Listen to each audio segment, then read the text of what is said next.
Good evening. I am Antonio Tiller, librarian assistant at the Digital Express. I am honored to welcome you to Metro Community College and to another Black History Month program. Tonight's program is a hybrid. It's great to have both in-person audience here at the Fort Omaha campus as well as our virtual audience here via Zoom. Black History Month is an annual celebration of the achievements of African Americans and a time to recognize the central role of blacks in U.S. history. Black History Month grew out of Negro History Week, the brainchild of noted historian Carter G. Woodson and other prominent African Americans. Since 1976, every U.S. president has officially designated the month of February as Black History Month. Now, please, let's welcome Mr. Mark Patton, retired and former director of SSS Trio programs, who is also one of the best and greatest sports fans that I ever knew and that anybody else will ever meet tonight. So he will be the individual that will be welcoming in tonight's presenter. So please, let's welcome Mr. Mark Patton.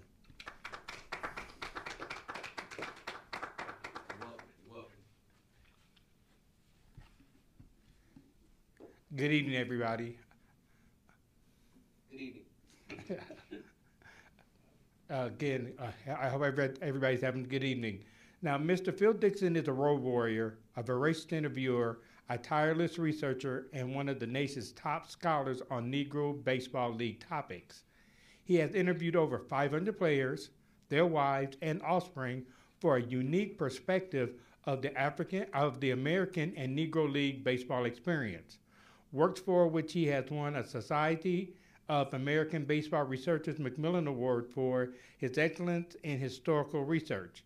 He is best known for 7 nonfiction books, which includes the Negro Baseball Leagues, A Photographic History, 1867 to 1955. A Casey Award winner as the best baseball book of the year in 1992. Baseball's quintessential barnstormer is a designation in which he embraces. His work has been praised by a range of luminaries, from Fay Vincent, baseball commissioner, to Stephen Jay Gould, the famous American paleontologist.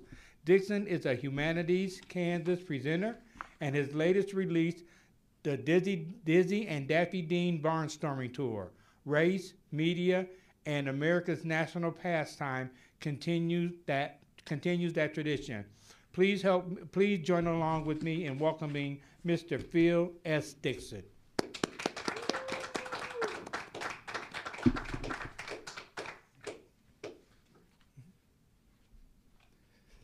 Good evening. I've had the pleasure to talk to quite a few of you before we got started tonight. And it's an honor to be here. And it's always an honor to talk about baseball history.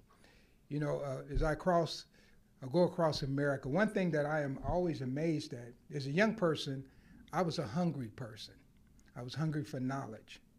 And because of that, at age 21, I got a chance to march with Ralph Abernathy, got a chance to go and speak to Stokely Carmichael, who had just changed his name to Kwame Ofume, and a bunch of other people. One of my most, I think, influential leaders was a guy by the name of Lou Palmer, a civil rights activist out of Chicago, influenced me a lot. And so I always try to tell young people, seize the opportunity to meet all these wonderful people, because you only go through life once and you miss it, you missed it, right? So that's kind of why I have my story here today and why I'm here today. And a few years ago when I started talking about baseball history, you know, I wanted to make baseball fun, because it is a fun game. And so I decided to do some interesting things in my presentation. And so what I'm going to do tonight is I'm going to open with some poetry. And in this poetry, as I was writing this and interpreting this, I was thinking about a few things. And you're going to learn some of the things I was thinking about and why they're important to even you today. So it was inspired by Janis Ian. I don't know if you know who Janis Ian is, a folk singer. I'm influenced by everything I hear.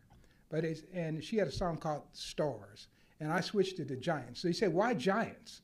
Well, in the old days, Giants was a name they used to identify when a black team was coming to town. So all over America, they had these teams called the Giants.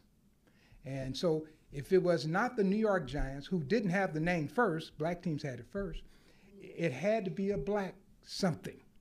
And so Giants is what I hear and what I feel when I think about this whole topic. So I'm going to start with this Giants, and it goes something like this. Giants, they come fast, they come slow, then disappear like the last light of the sun in segregated America, and all we see is their glory. But it will be lonely there when people have forgotten and there's no one left to share. After all, none of us are happy these brothers were treated so unfair. Some Giants played for fame. They were athletes in a baseball game who tore their rotator cuffs and came up throwing. Some of them were down, some of them were crowned, others lost and never found. But most had seen it all. They spent their life on touring buses and crowded cars, barnstorming for glory. But there was no one there to write their story. In a town the name few can recall, one of these Giants really slugged the ball. He had 5 hits, stole 3 bases. I'd like to know where, I'd like to know more. But there was no one there to score this game. And for added shame, the newspapers didn't publish his name. Some Giants made it when they were young. They played the game for fun in a world that was never ready to accept them. I see it was a dirty job for those who paved the way. For every time they lifted their eyes and tried to soar, they had to wonder who would be there to bar the door. Some Giants had arms of steel men would pay to see, so they put it on display. Some had great speed. Even I could watch them run all day. Some excelled at hitting ball with bat, and gee, their hitting was advanced. Young boys said, I could do that. If I had half the chance, I could be a Giant.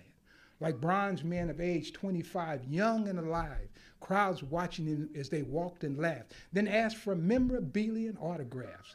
In small towns and big cities, too, people filled the stands and gave their approval with feet and hands while watching them play with ball and glove, as young girls marveled at their physique and dreamed of kissing them on the cheek. Yet these men never could believe you truly loved them. Some Giants made it when they were old, like solid gold. After age 40, still playing tricks on Father Time, throwing baseballs over times, using a talent they still could share, a deep down soul they had to bear. Or maybe there wasn't much there, for even they would say, I didn't have much then, but when I was young, you wouldn't let me in. For surely the wise knew the day would come when someone would say, 20 years ago you were one tough cookie, but now you must make room for rookies. But will we ever know the pain of living with a name you never owned, a nickname you never owned? Coup Papa, Turkey, Double Duty, or Buck, a nickname on loan that somehow stuck, or the many years of forgetting the only job you've ever known, life on the road, living away from home, or being the showcase. Oh, I can make a case to show these men were never paid the money their gift was owed.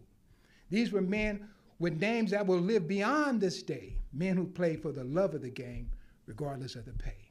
So everyone, take a moment to remember these black men, scorned and despised, the original Giants, the unrecognized, who came fast, who came slow, then disappeared, like the last light of the sun in segregated America. Thank you. So what was I thinking when I was writing all of this, right? Okay, so here's where we're gonna go. Well, first of all, I'm thinking about local history. And I want to share this with you because in every city I go into, there's somebody I need to dedicate my program to. And this is a guy by the name of Dangerfield Talbot. Dangerfield Talbot was they were slaves in Platte County, Missouri. Have you ever been to Kansas City, right where the airport is? That was Platte County. And his father was the slave of the local judge. With emancipation, they moved to Omaha. He became a great player going back to the 1890s. He worked his way up the ladder and became a top star in Chicago. He came back here because he contracted tuberculosis, and he's buried in the local cemetery. But most people have never heard of Dangerfield Talbot, and they don't talk about it. And there are other players there, too. One of them, I'm thinking from Chillicothe, Missouri, named Vasco Graham. He's also buried there. But there's history right in your town. Every place I go, this history is there. And then some of the people I'm thinking about, for instance, Chet Brewer. Chet Brewer, he was who I was thinking about when I wrote the first part of this, the Giants. Okay, probably never heard of Chet Brewer, but you know his work. Chet Brewer, let me tell you, Chet Brewer lived in Leavenworth, Kansas. When he was 4 years old, his foot was partially run over by a trolley car. A black doctor saved his leg, and thank goodness for us, because he ended up pitching for the Kansas City Monarchs. And then after he retired from baseball, after a 25-year career, he went to Los Angeles. But he didn't sit down. He began to work with youth. And he put together a team called Chet Brewer's Rookies. And when he put this team together, he went all over South Central looking for the best ball players he could train.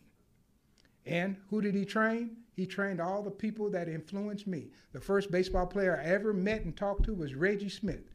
He was on Chet Brewer's high school team. Also, Bob Watson scored one baseball's 1 millionth run. You probably heard of him. He was on Chet Brewer's high school team.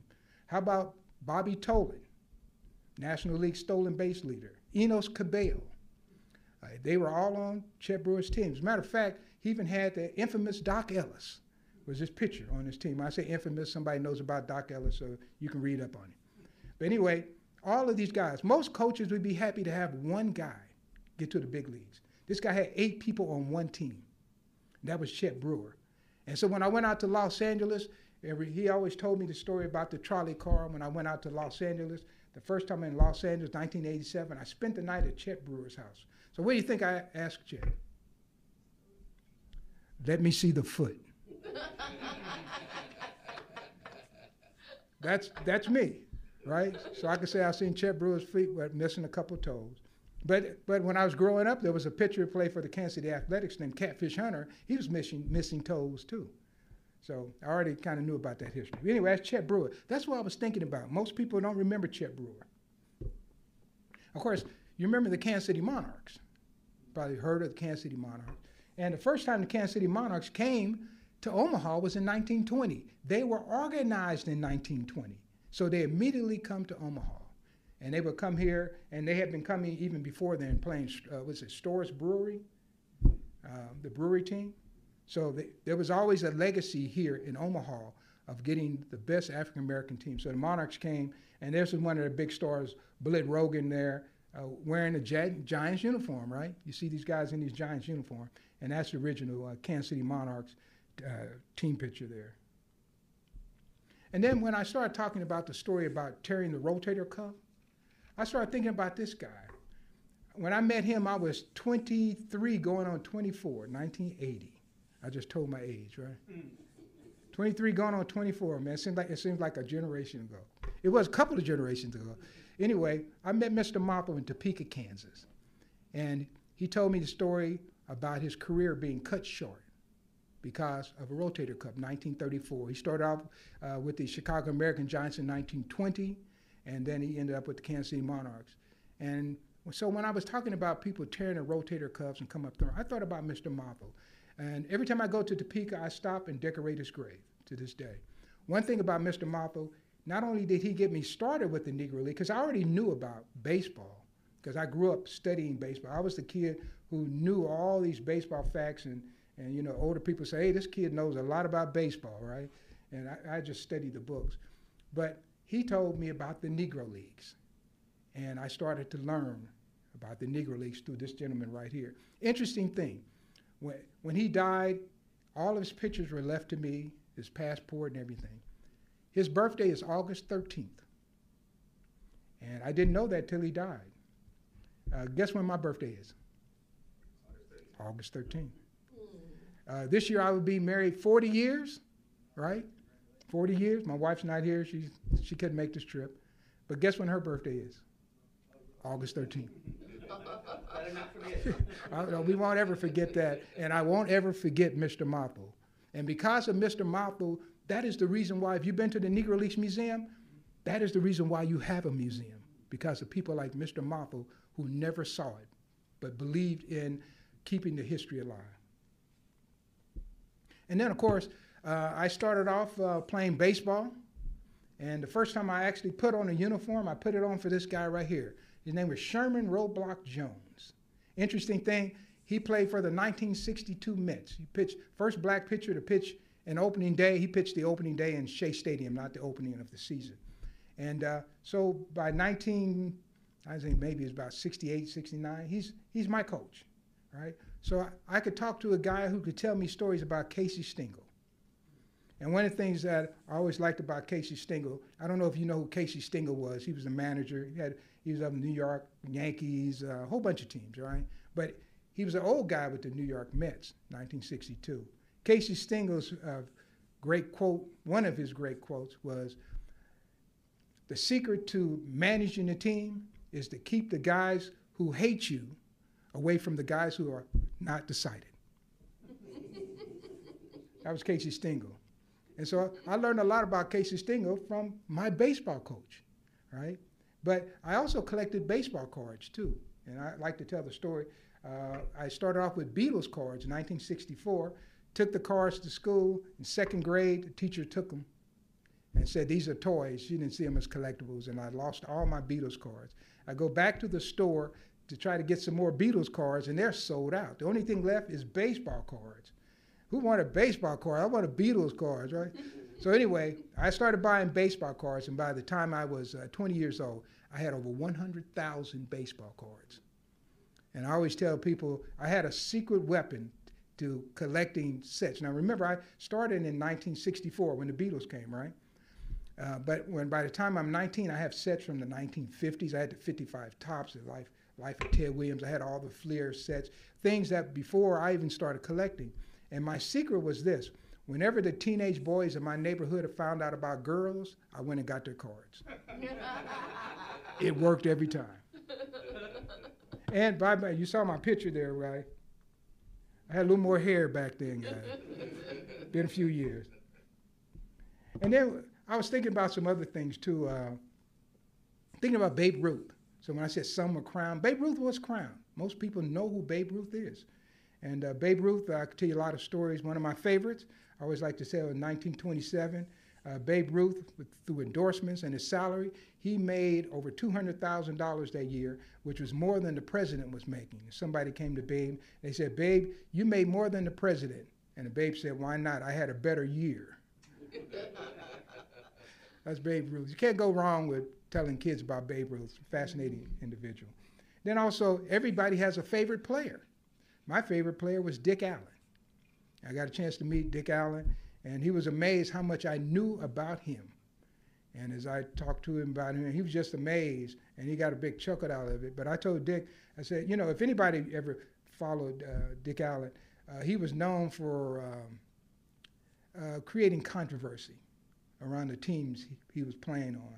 So, you know, he might say, look, like one year he got traded to a team, and they had a press conference, and they asked Dick, said, "Well, where are you going to play?" Because he could play infield, he could play, you know, different places on that infield. He could DH, whatever. He said, "Wherever the coach wants to put me, that's where I'm going to play." The next day, the coach put him at DH, and he wouldn't start because he said, "I don't want to play DH." That was the kind of guy he was, right? So I told Dick, I said, "You got me kicked off of more baseball teams trying to be like you," and but he was definitely my favorite player. One of my favorite Dick Allen quotes is the first time he played on AstroTurf. And down in Houston, they asked him, they said, "Dick, what do you think of this new AstroTurf?" He said, "If a horse can't eat it, I don't want to play on it." He was a great guy. He died during the pandemic, but not from the pandemic, but during the pandemic. Got a chance to meet him. And then also, I'm from Kansas, right? And so I thought about how these teams travel. I remember Buck O'Neil telling me how he had to hobo. I wrote about it in my book over there, how he had to hobo. Before he got to the Monarchs, he was with teams that weren't that prosperous, right? But they wanted to play ball. So he'd have to hobo. Sometimes the cars would just give out, so they'd go down to the rail yard, and they knew how to hop a train and get to the next city. So he gave me some things right there. It just so happens I grew up in Kansas City, Kansas. I don't know if you've ever been there, by the railroad tracks, by the river. And so for recreation as a little kid, we used to go down there and hop trains. So I knew about hopping trains. Now, if I have young people in the room, I usually don't tell them these stories. We don't want young people hopping trains. They don't play video games. But anyway, but back then we used to do that. So anyway, I do want you to know that this train was not moving. My train hopping days are over, so I take a stationary train now. But I also wanted to show you a picture of some things that were going on in Nebraska. David City, you probably know where that is, right? David City and some other cities around here had integrated teams. These pictures are from the 1890s. And so some of these pictures still exist, and some of the players came from all over. I know players from Kansas City came up to here. I know players from Colorado who came here and played on teams in this area. I know a ball player named Pat Patterson, who was the first black police officer to die in Battle Creek, Michigan. He came here from Mississippi to play in Omaha. So there's a history here that still needs to be told. And so there are some pictures that survive.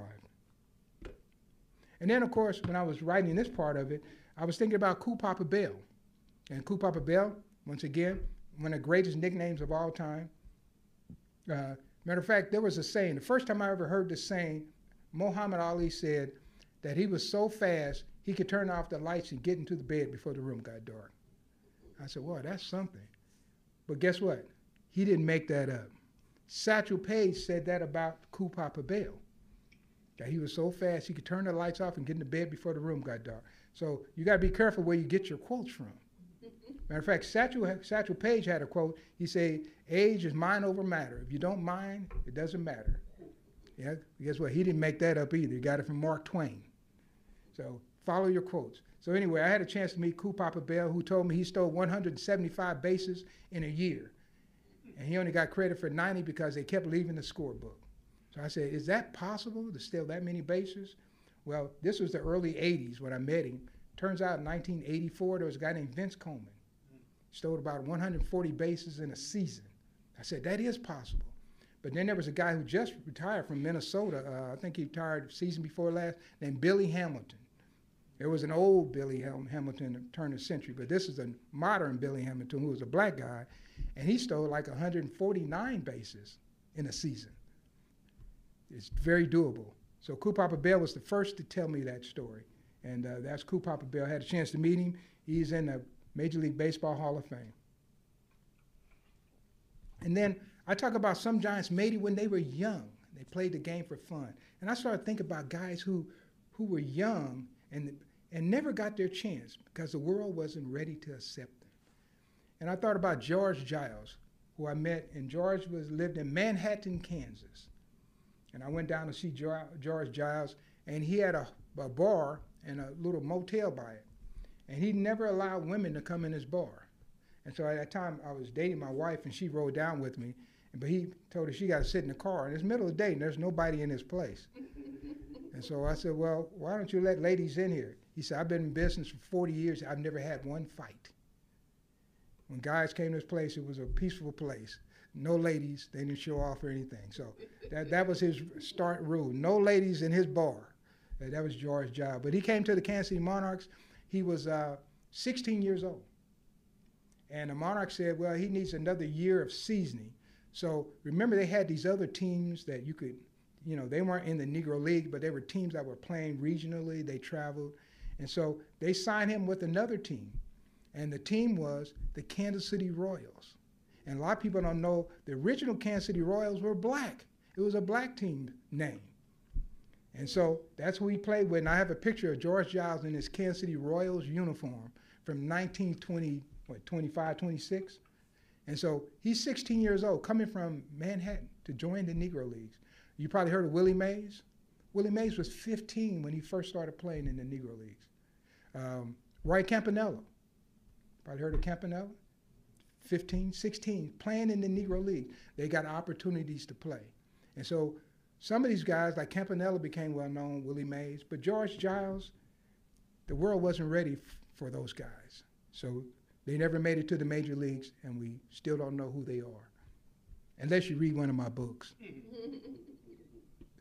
And then when I was writing this, I said, some excel at hitting ball with bat. I started thinking about Josh Gibson. I don't know if you heard of Josh Gibson. He was considered a black Babe Ruth. So that means he could hit home runs, right?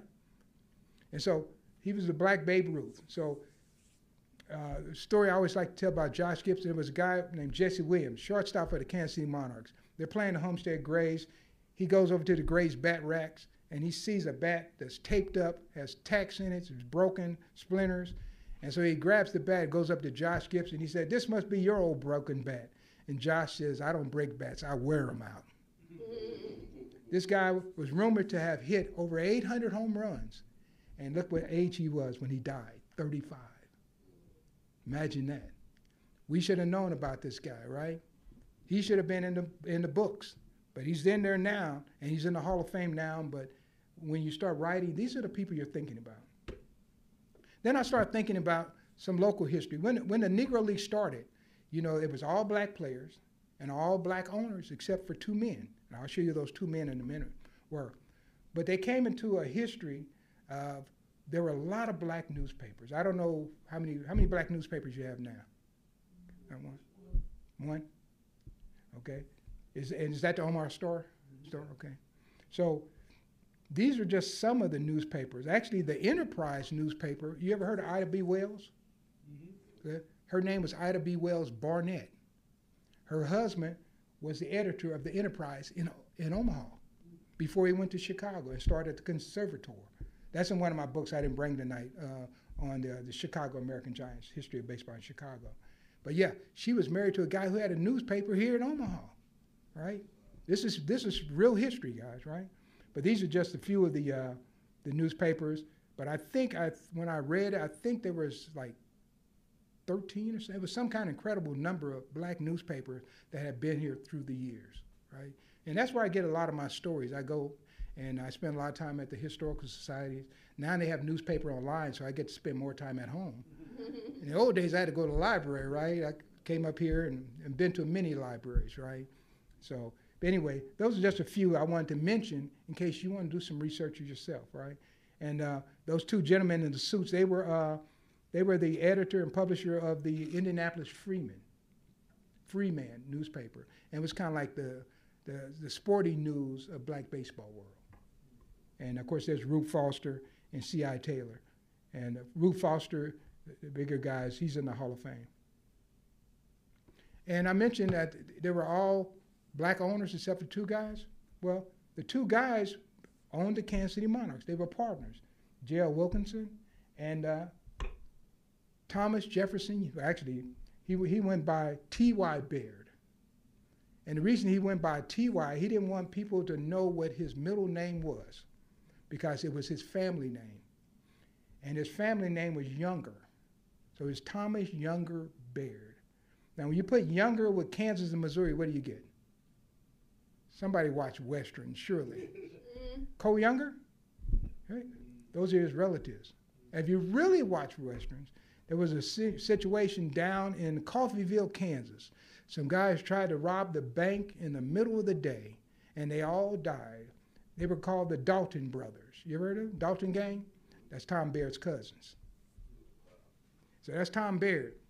And then, interesting about Tom Baird, 1922, the governor of Kansas put people under surveillance to go and find out who was in these Ku Klux Klans that were starting all over Kansas. And when they got to Kansas City, Kansas, my hometown, not only the mayor, the whole city council, almost all the police force were a member of the Ku Klux Klan. And guess who else? Somebody who just happened to live in my town named Tom Baird was a member of the Ku Klux Klan. And that's a whole different history. And his daughter actually was one of my biggest supporters. And so if you ever go to Lawrence, Kansas, there's a Tom Baird collection. And because of his daughter and myself, that's why that collection is there. His daughter embraced me until the day she died, and she always kept plugging me with history. All right? But that's Tom Baird. Then there was J.L. Wilkinson. J.L. Wilkinson, he was from Algona, Iowa. Tom was from Pinnacle, Arkansas. J.L. Wilkinson from Algona, Iowa. And the thing I'll tell you about J.L. Wilkinson, he started off with girls' teams. He believed in equality and racial gender equality. And so he started off with a girls' team. And he had a girls' team, and he had 3 guys who dressed up like girls, and they did the pitching.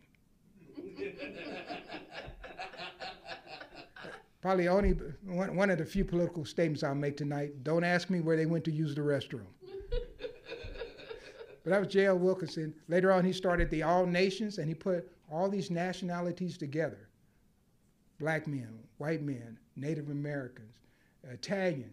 He also had the first ever Japanese professional baseball player played for J.L. Wilkinson, 1914. A lot of people don't know that. But that was J.L. Wilkinson, and these 2 guys, they're buried in Kansas City. So And then, of course, the guy in the middle is a guy by the name of Ray L. Doan out of Muscatine, Iowa. I always like to talk about Ray L. Doan because he was the road manager and the booking agent for a team called the House of David. And I don't know how much you know about House of David. You'll learn a little bit. And there's a great documentary on the House of David that you might want to see. But anyway, he also invented the thing called donkey baseball, where they ride on donkeys and they play baseball. That's the guy who invented it, Ray L. Doan. I wrote about that in my Dizzy Dean book. And this is the House of David. When I show this picture to young people, I have to tell them these aren't hippies from the 1960s. This is really a baseball team out of Benton Harbor, Michigan. They had a leader. His name was Benjamin Parnell. And when you joined the colony, it was a religious colony. And when you joined them, you gave up all your worldly possessions and gave all your money, and you worked for the colony. And he said, when you join us, you will never die. The world's going to end before we all die. Of course, Benjamin Parnell's been dead since 1927. However, they didn't bury Benjamin. I was in Benton Harbor 2 years ago, maybe. I spent a lot of time there. And they had an original documentary I was in called Life Everlasting, The House of David. I was in that. And when I got to the colony, a guy recognized me. And it was easy to do. I'm the only black guy in the documentary. Right? So he recognized me, and he enjoyed what I said. So he took me all over the colony to places that people don't normally get a chance to go.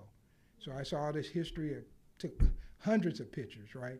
And so I was able to kind of learn this history.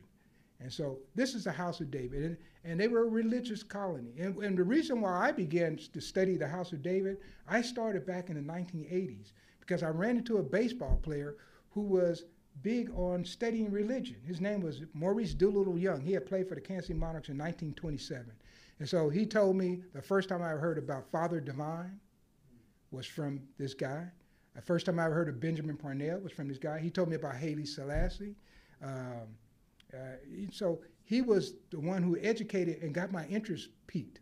And so here when they come to 2021, they want to do a documentary on the House of David. The only black guy in the country who knew this stuff about the House of David and the players was in Kansas City. They came all the way from Michigan to Kansas City and interviewed me for the House of David. I can tell you a lot more than information than you ever want to know. But, the quick story, they did not bury him.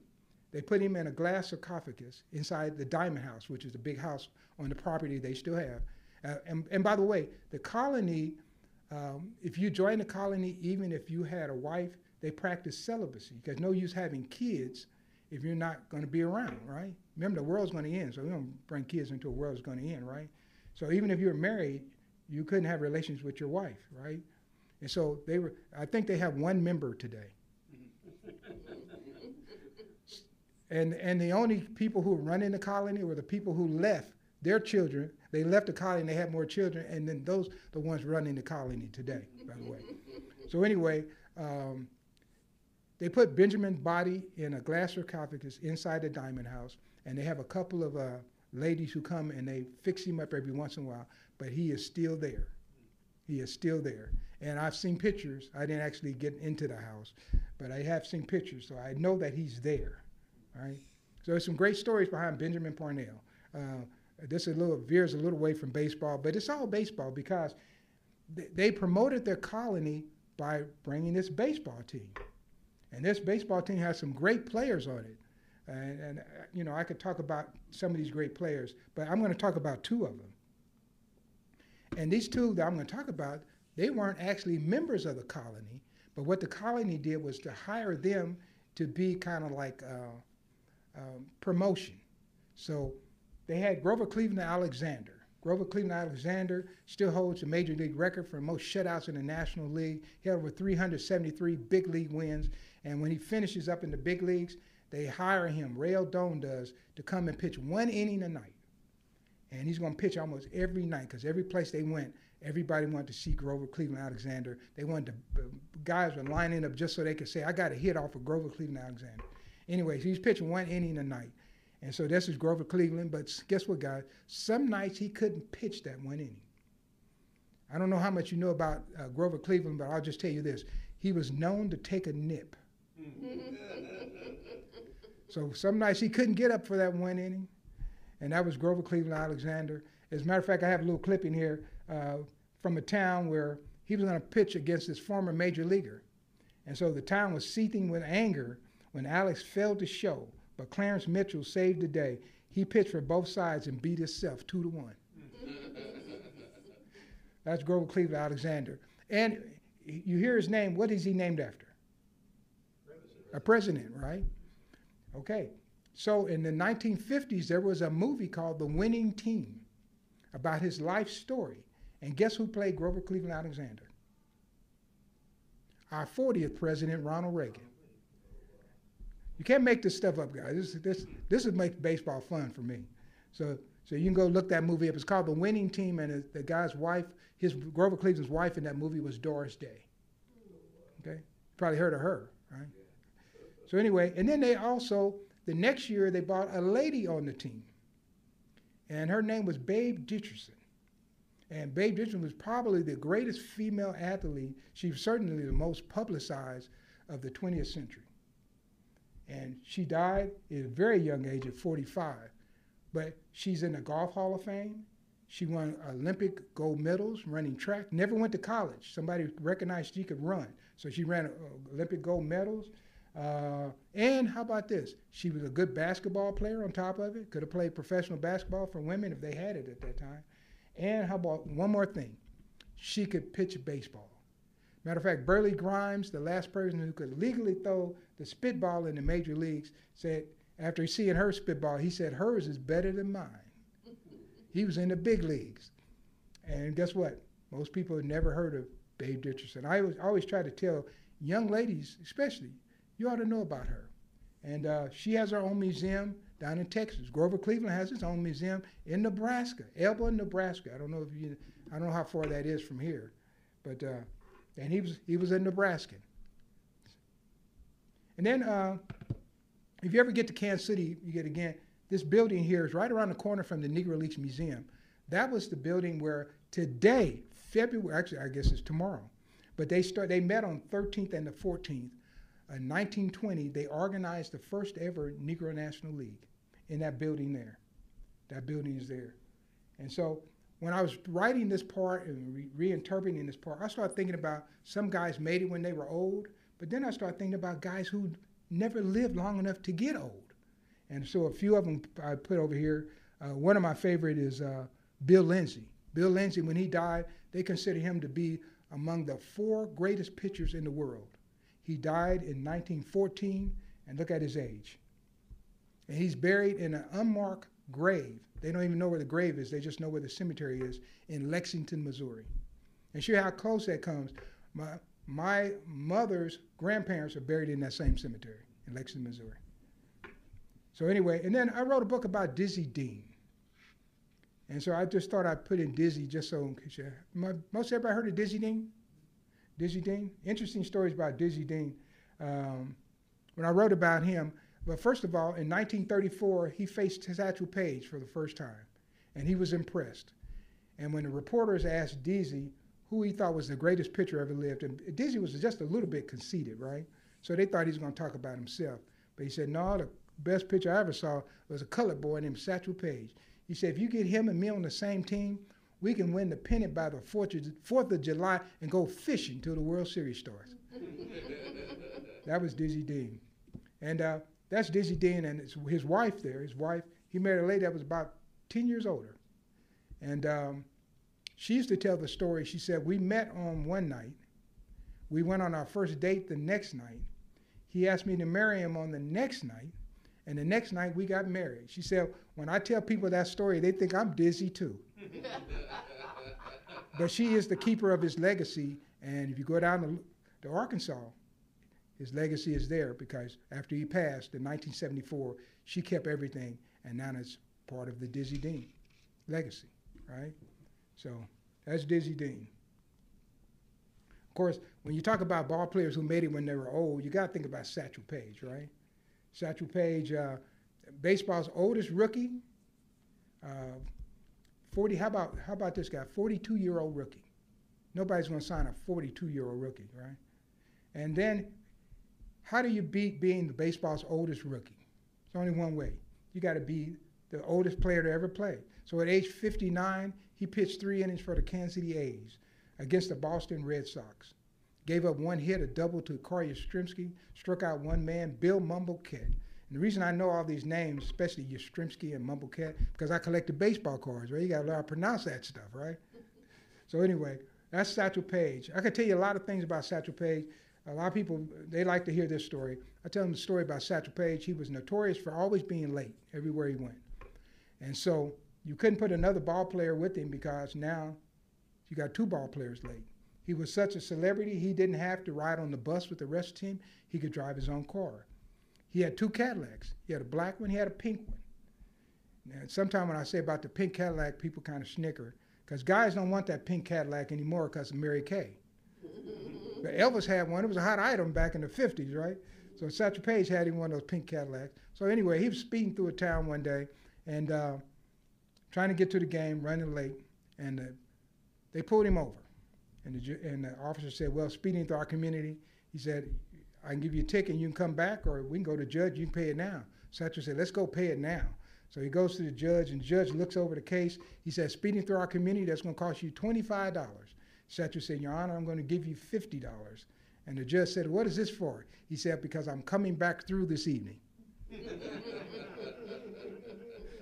That's Satchel Paige. A lot of good stories on Satchel Paige. I was speaking in Council Bluffs, Iowa, and a guy came and he told me a story, and every once in a while I tell it. When the Monarchs traveled through this area, a lot of times they would travel at night. And so there was a gas station in Council Bluffs, and they had a working agreement with them that they gave the traveling secretary of the Monarchs a key to the gas station. So if they came by in the middle of the night, he could go in, open it up, turn on the pumps, fill the bus up full of gas, lock it back up, leave the receipt, leave the money, whatever, and they did business like that.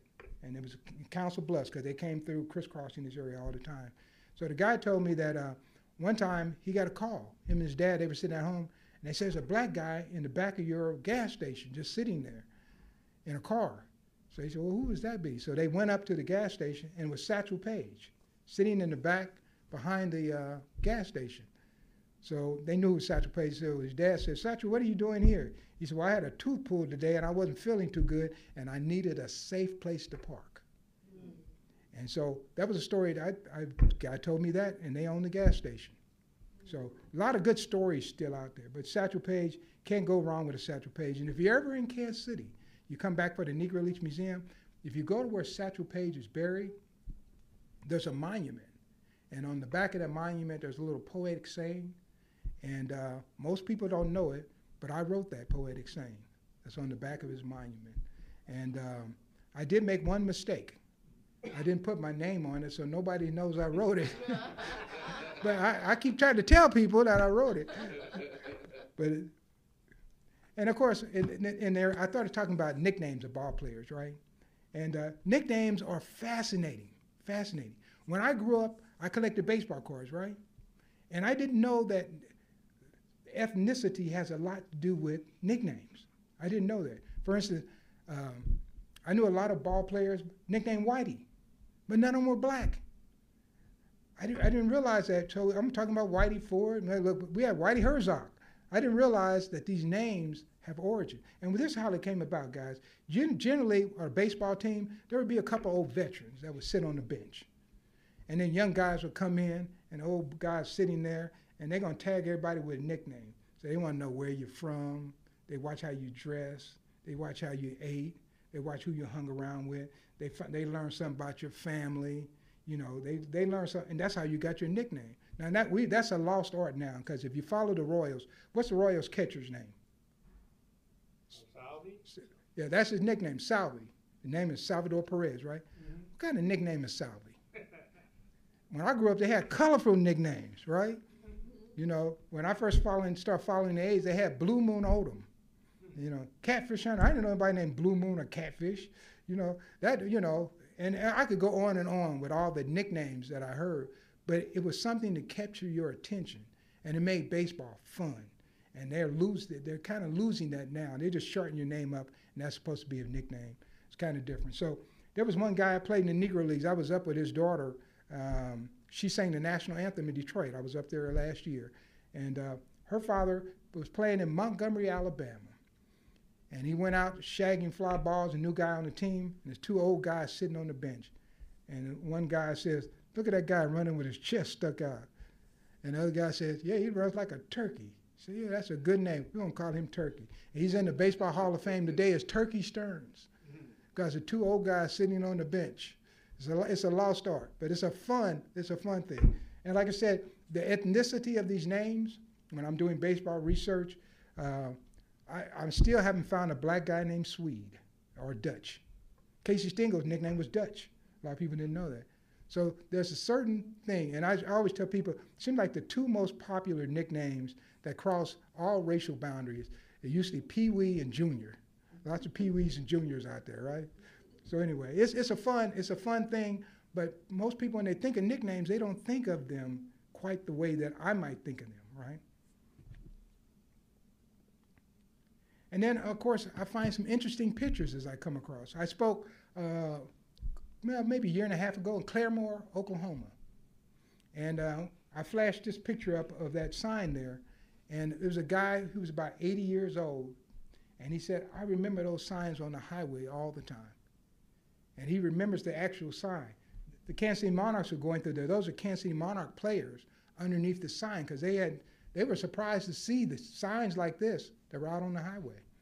And so they stopped and took a picture by it. And that's Earl Tabron on the ground. And if you look real close, it's by the Veneta exit. If I told you how many times I've been through the Veneta exit over the years, I go through there every time I go to Tulsa, anywhere. Springfield, right in the area, Pampa. That's where my family's from, okay. Veneta. Oh, well, they probably saw the sign a couple of generations ago. Yeah. And of course, and this is some of the interesting pictures I have. These guys, they went fishing. But they didn't go fishing like you normally go fishing. They're in the bus, and they're looking out the window. They said, man, look at all those fish jumping out the water. They said, stop the bus. They stopped the bus, got baseball bats, and they caught those fish with baseball bats. They had a good time. And some of those, Newt Allen, he was one I interviewed, the one on this side. And then Rainey Bibbs, he's in the Indiana State Football Hall of Fame, Indiana Sports Hall of Fame. He's a great player. But when I first met his wife, nobody was talking about him in the early 80s. So this is all history that people are getting recognized. And from that, I'm proud. And now, of course, I can never end a presentation without talking about this guy. I've written a whole book about him. His name was Wilbur Bullet Rogan. I happen to think, babe, that Rogan was the greatest all-around baseball player that ever lived. When I say all-around, I'm talking about someone who can hit and pitch, right? Kind of like Shohei Ohtani today, right? But Shohei Ohtani didn't invent this. People like Rogan, Martin Diego were doing it all along, right? But Rogan is one I like to talk about. Show you how good he was. Now, when I was coming along and I started reading books, when they talked about the greatest all-around player, who do you think they said it was? Somebody named Babe Ruth, right? So when I started writing about Rogan, I said, I had Babe Ruth in my mind, right? And so, but let me tell you what Rogan did that Babe Ruth didn't. It's a starting pitcher. Rogan won over 400 games. Ruth never won over 400 games as a pitcher. He was a good pitcher. Never won 400 games. Rogan struck out over 2,000 men. Babe Ruth never struck out over 2,000 men. Babe Ruth, in the major leagues, he had 714 home runs, right? I found over 500 for Rogan against all competition, right?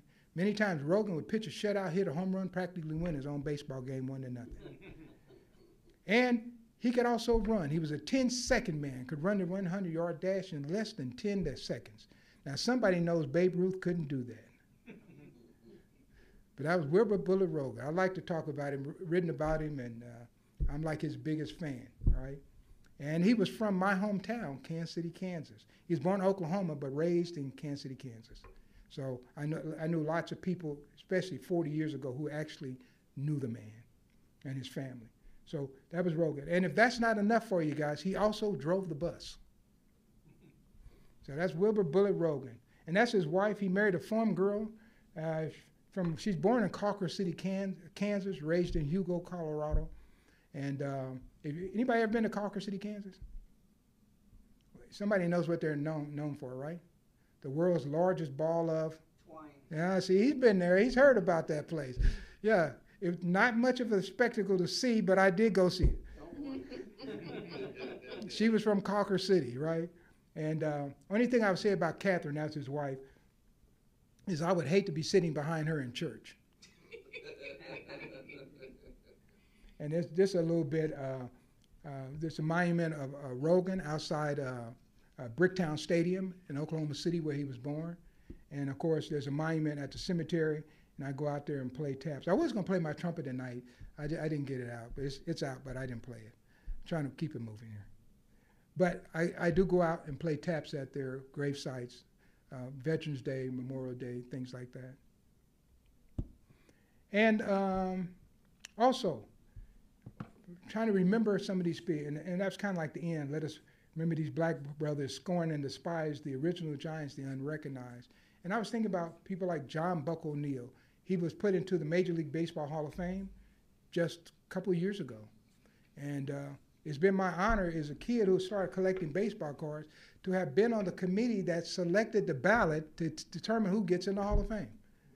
And so I was able to get Buck O'Neill on the ballot, who missed the first time in 2006 when he was still alive, and we were able to get Bud Fowler and Buck O'Neill in this last time. I don't know. We're still struggling trying. I don't know if they're going to have me back the next time, but I am on the commissioner's team to put the Negro League statistics together. So I'm on that now. So, and that's why I actually, when the commissioner reached out to me, I told my wife, that's like getting a call from the president for a baseball fan. The commissioner of baseball call you to ask you to do something? So anyway, so I'm on that committee, and we're working on that now. So anyway, that's John Buck O'Neill, and that's my wife there, and that's my son there, who's a professor now at Kansas Community College. And he just released his first movie called Midwest Skidmark. And he is 6'4", so he's taller than Buck now. He's a little kid then. And so that's going back. And then, of course, my latest book on Buck O'Neill, I actually put QR codes in the book. So you can scan the QR codes, and you can hear Buck O'Neill being interviewed by me in 1986. And these are some of the earliest interviews. And I wasn't a traditional interviewer. I asked questions I wanted to know. And by the way, the books I write books that I wished I could have read when I was growing up. So when I think about what I'm going to write about next, I said, what would I have wanted to read? And that's one of my driving forces. And I'm going to end it here, but I do want to close with one more bit of poetry. And I do want to thank you all for coming. And if you're not here tonight, they just missed it. We have a good time. It makes no difference. If you have a room full, if it's just one person, I'm going to talk to them, and we're going to have a good time, right? Because I enjoy baseball, and I enjoy the history, but I enjoy American history, too. And I think we need to talk about American history more. That's what I'm going to say. So I'm going to end with a poem. I'm going to use some of the names that I used in the presentation tonight. So we'll do like this. Okay, my name is Chet Brewer. My name is George Giles, but my age is way beyond. I spent my prime in baseball shoes, but my sporting days are gone. Now I'm just one more forgotten face among the black-faced teams, an old dark horse that came the course they called the Negro Leagues. Now I worked the fields in Tennessee, but I dreamed of better days. So I left the plow, the picking bag, to join the homestead grays. And all summer long we played the stakes, then headed south for fall. Through rain and dust, we rode the bus so we could play baseball. And we played for love, and we played for pride, and we seldom made much more. The bread, the beans, the hotel bugs, the roads where crowds don't roar. The all-night rides to seedy side came with the life I chose, but we came through and we made do, because damn it, we were pros. Now we played in the shadow of the bay, Lou Gehrig and the rest, then stood behind that big league fence while they were called the best. But we played them well and we gave them hell with every hit and pitch, then stayed behind that color line and watched those boys get rich. But did they see Josh Gibson swing or Satchel throw his stuff? Can you imagine how bad it feels when your best is not good enough? When clouds roll in across the sky to hide the brightest moon, is then you'll find some stars don't shine. Some folks were born too soon. So God bless you, Jackie Robinson, Willie Mays, and all. You wore our numbers on your backs when you played big league ball. And every time you hit one out, slid or laid one down, you carried us from that old bus to the halls of Cooperstown. Now, my name is John Buck O'Neill. My name is Satchel Paige. You might not remember that. I'm just one more along the score who played with ball and bat. But everyone, when you seek out heroes and you praise this great pastime, remember those old brown-faced pros, the stars that did not shine. Thank you, thank you, thank you. So we have any questions? We'll do the questions right now. Yeah, does anyone have any questions? Anybody here? Or are there any online? I have a question. Okay, so we're going to open it up to, we're going to go with ladies first, and then I got you second, okay? You want to talk on the mic? I'm pretty loud. I don't need a mic. Okay. Can they hear? Because people are watching this online. Okay, okay. Yeah, it's best to use the mic. It's better. Yeah. Well, thank you so much. I want to say, first of all, that was amazing. I think this auditorium should be full, but anyway, so you research all of these teams. So we know that there were the vaudeville teams, right? When you say vaudeville, what do you mean? Well, they weren't actually baseball teams. They were more theatrical teams that were established right along these lines. Do you know of any other history of those teams that were formed? Because they were formed at the same times these were, but they weren't acknowledged. Yeah, you know what? I'm not exactly sure if I can give you a good reference. I do know of some baseball teams like the Indianapolis Clowns, who started off. They also had, what were they called? They were not the, what were they called? The Zulu Cannibals. Buck O'Neill actually played for the Zulu Cannibals, and they wore grass skirts and bare feet, or baseball spikes. It wasn't anything Buck O'Neill was proud of, but it got him to where he was going, right? But yeah, there were a lot of teams like that, and I think because they played for mostly white audiences, they expected some of the stuff. Even the legitimate teams, they expected somebody to do something funny, and and that's a way of kind of not taking them serious. But at the end of the day, the team, they still got beat because they're gonna beat whoever, whether they have one funny man or 540 funny men, right? So it's some great history there. But these are stories. A lot of them just waiting to be told. Just waiting. Before I pass the mic, are you wearing like a Negro League jersey? I am. All right, I'm gonna have. Hey, hold on a sec. I'm gonna have you talk about it. Which team is that? All of the teams. Oh, okay. Yes, these are all of the teams. This was actually a shirt who my mom, she's passed away now, but they actually got this. Someone made it for them, custom made, so it has her name and everything. So every Black History Month, I bring it out. And I always get questions from people when I go to the grocery store. What is that? Who is that? Or so it's a talking point wherever I go. What's on the back? All the teams. Okay, I got you. Thank you. You had a question, sir? Yeah. So they also had Black All-Star games. And if you could go back in time, what year and what team would you have liked to have seen, and who were on those teams? All of them. Well, but no. I get what you're saying, but if I would you have went had back to every pick- year. Yeah, I would have went back every year.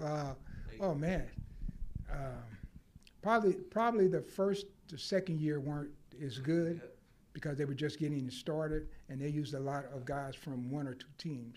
But as you get into the 40s, it was the centerpiece of black activity in Chicago. The game would draw over 50,000 people, and Abe Saperstein, I don't know if you've heard of Abe Saperstein, used to own the Harlem Globetrotters.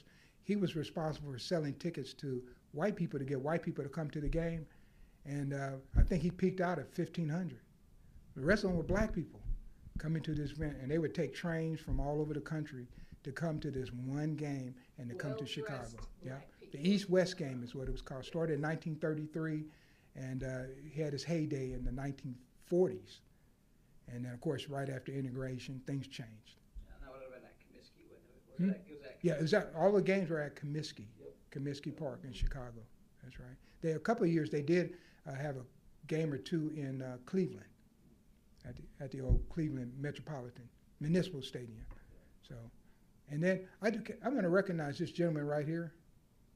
Want me to give him the mic? Yeah, give him the mic. Okay. I got a question actually too. You got on the jersey too? Yeah. Oh yeah.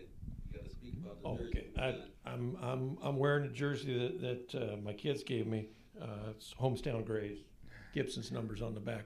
And I'll speak to this. I'm 66, so we're kind of the same era. Mr. Dixon I met several years ago, and I got to say I've been very impressed. There was a time when those of us that like baseball think we've read everything. And when I grew up in Lawrence, Kansas, and moved to Lincoln, I thought I'd read every book on baseball subject. But he's authored some critical ones, and the more the rest of the story. But I've witnessed him coming into to different locations, and it's the conversations that come up in the questions. He did a presentation several years ago and had the local roster, and I've heard him speak several times. It's a different presentation every time.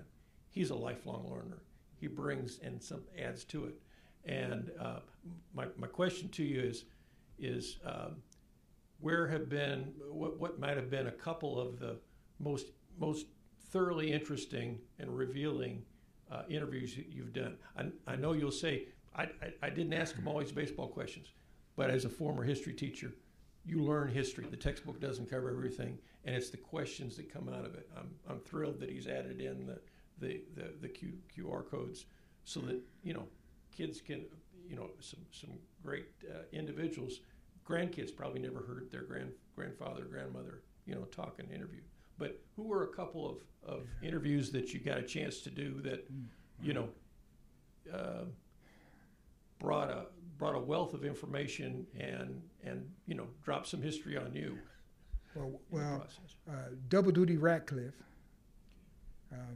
He was double duty. He played from the 1920s. He lived to be over 100 years old. Yeah. He was pretty fascinating because he was a manager.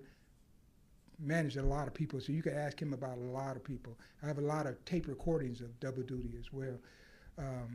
I interviewed Satchel Paige's first coach in Memphis, Tennessee, back in, I would say maybe, this had to be 86 or something like that, 1986. Wow.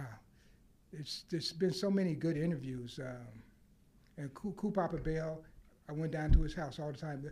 But one of the mistakes I made was not taking a camera.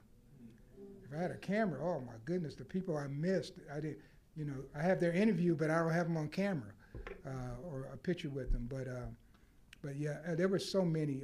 And then probably the one that's paying the biggest dividends to me now is Maurice Doolittle Young, the guy I mentioned, who began to tell me about all these religious things that put me in the house of David. And they just released a new documentary. Now, the first documentary I was in with them won a Cannes Film Festival award. It won a Best American Documentary as a Bollywood, right? Man, for a kid from Kansas to be in a documentary and to win a Bollywood award, first a Cannes Film, I'm blown away. But they just put out a new one, and it's all baseball. And this one, I get to really tell stories. And so I'm telling a lot more of the baseball story in this one because it's just baseball. And it just came out. So if you want to, you can go to Amazon and you can view it one time for $2 or something, $3, or you can own it for $9. So go back and watch it many times you want to. But anyway, I say Maurice Doolittle Young was one of the most interesting. I would tell you the most interesting place I went to a Chicago Old Pros meeting, and they used to have their meeting at their funeral home. And my wife went with me, and I think we probably were married about a year, so she didn't want to look at the sit in the meeting. So she started wandering around the funeral home. She said, there's a lot of dead people in here. But that was the Chicago Old Pros meeting at the funeral home. So I got some good stories, and I'm working right now on kind of like my memoirs of how I started, and like I said, some of these people, I'm 23 going on 24 years old, and most people at that young age, they're not thinking about history. But here's the reason why I think about history. When I was born, my mother was 44. My father was 49. I was youngest of 8, so I have a sister who's 85, right? And so I was the youngest. So I'm living in the house with people talking about the Depression because they were there. And so I didn't read in a book. I'm hearing, I work with my father, and he would talk about the Depression. So all of those things kind of groomed me. And so when I get a chance to talk to these baseball players, they're older people. I already know how to talk to old people. I've been talking to old people all my life. And that helped me. And so consequently, here we are, 44 years down the road. I'm still here. And even the house I'm staying here on the campus got a lot of steps. And hey, I can still go up them steps. I'm still good. So thanks. And this, by the way, is a great historian himself. And I think John holds the record for seeing me in more places than anyone else. More different cities, right? All right, here's the next question. Okay, thank you again for the great presentation. I really appreciate it, and how you weave the poetry into your presentation as well. Great. Also want to say thank you, number one, for all your great work. I don't know how many times you hear that, but you need to hear that. Your work is great. We love it, and it resonates with young people. I worked in a program in the past, and we've actually taken young people to the museum so they can see this history, and we take young people from all ethnicities, and they're intrigued and they like it and they love going down there. So thank you for that good work that you've done, that you've done and you continue to do. My question, you had mentioned something earlier about the statistic from the Negro Leagues and being recognized by the major leagues. Could you explain a little? I'm a baseball fan, been a baseball fan for 50 years. I know about that. But could you explain a little bit more about exactly what that entails and how important that work is? Yeah. A couple of years, the Major League Baseball recognized the Negro Leagues as major leagues. I told them that 25 years ago. They just got around to it. So when they're recognizing, they decided that they're going to put the Negro League statistics in with the Major League statistics. And so merging those together, and so they know it's going to face a lot of scrutiny. So they wanted to get the most knowledgeable people who deal with this history to be a part of the team so we can try to address some of these concerns before these numbers come out. So what they're doing is they're taking the Negro Leagues games only against other Negro League teams. Now what's interesting is why that's okay is not the way I really feel about it, right? Because there were the Negro League teams, without coming to Omaha and Wichita and those kind of places, they weren't playing other black teams. They wouldn't have existed. Those dates were important. So what I did was I worked with that statistical part to make sure those numbers are good. But then I also have written a 3-volume series called Phil Dixon's American Baseball Chronicles, where I take every game. And so when you pick that book up, you see wherever they went every day. And then you can make your own, come to your own conclusion. And so, because they beat everybody, but some years they didn't play as, like in 1933, the Kansas City Monarchs, they only played 3 games in Kansas City, only 3. And they didn't play as many black teams. They were playing other teams. They played the House of David more than they played any Negro League team in 1933, right? But nobody's talking about that. But of course, I get a chance to talk about it. And so, yeah, it's a great project, and but it's an ongoing project. Yeah, I don't, we're just trying to bring the best numbers possible, but it's always going to be a debate, is if this, because they weren't in the same league, right? And so there's always going to be a debate. So, but it's a fun project, and you get a chance to work with some of the finest baseball historians that of my generation, you know. And so I'm honored that. And then when you get on there, they're listening to you, so that means, hey, well, maybe I got something going too. So anyway, but it's a great project, and I'm really happy to be a part of it. Thank you. You have any more? I have one from the Zoom, and it says, the entire presentation was wonderful, absolutely amazing. So sorry we were unable to be there in person, but this is tremendous. Part about Mr. Brewer and forming the Inner City Youth Baseball of LA. As a lifelong Dodger fan, Reggie Smith was one of my favorites. Could you tell us a bit more about that particular team with the 8 major leaguers on it? Wow. Well, I can tell you this. Their arch rival was across town, and the pitcher who pitched for their arch rivals they had to beat every year was a guy by the name of Raleigh Fingers. And so, this lineup that Chet Brewer had, just simply incredible, that somebody would have that many major leaguers on a high school team and elevate them to the stature that they went to.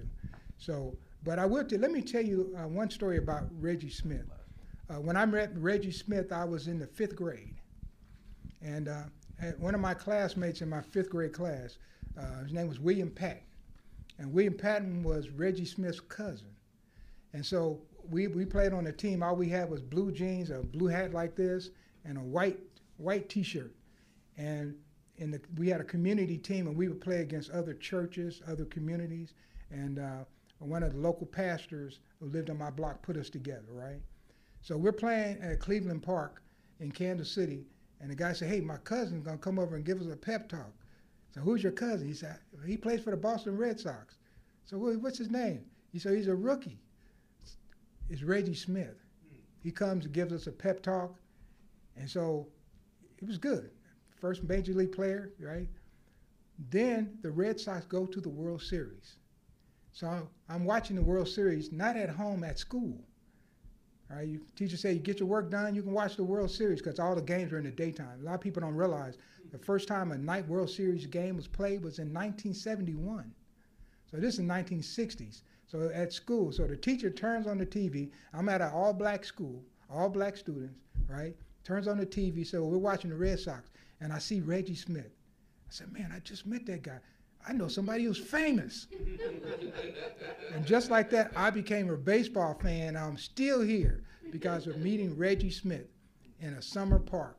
And he didn't play for the Athletics. One thing I do remember him saying, he said that A's haven't beat us this year. And of course, we had a horrible team. So, but yeah, they went on to the World Series, and that became one of my great memories. And I've been trying to call Reggie. I know he has a school, and every time I call him, he's not there. I just want to thank him.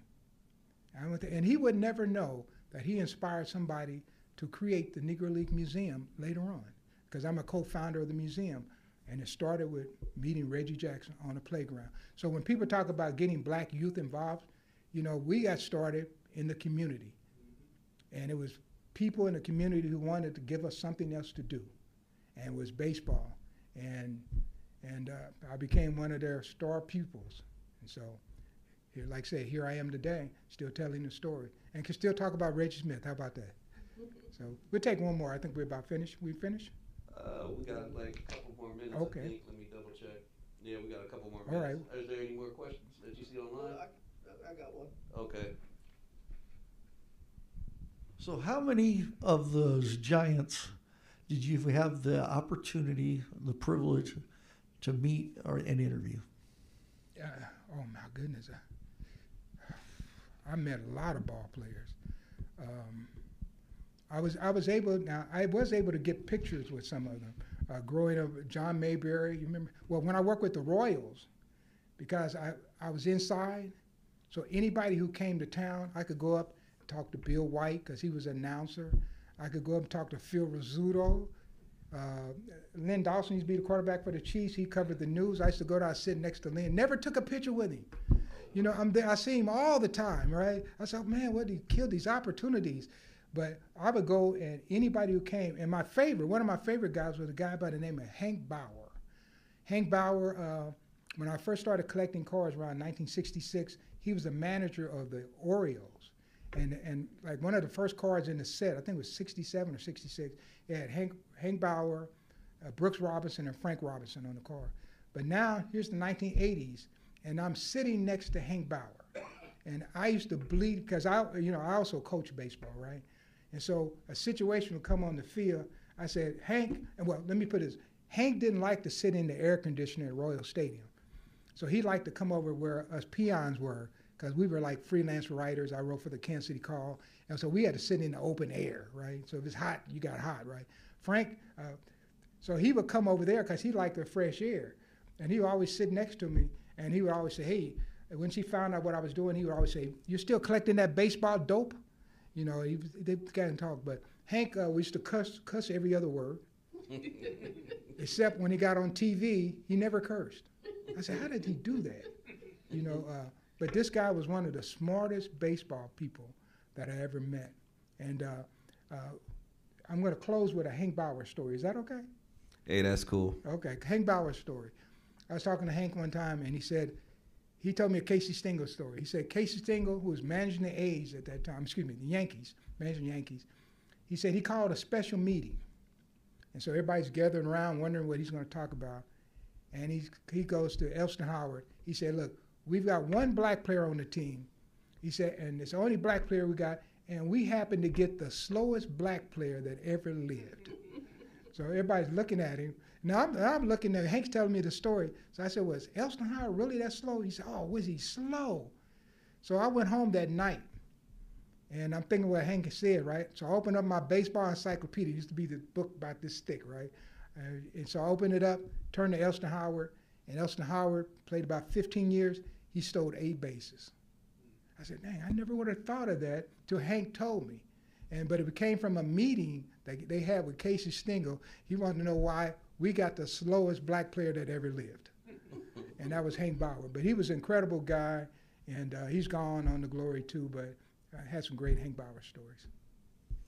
Well, hey, it's about that time. It's closing time. So I would like to thank everybody that's here in attendance live and those that are on Zoom.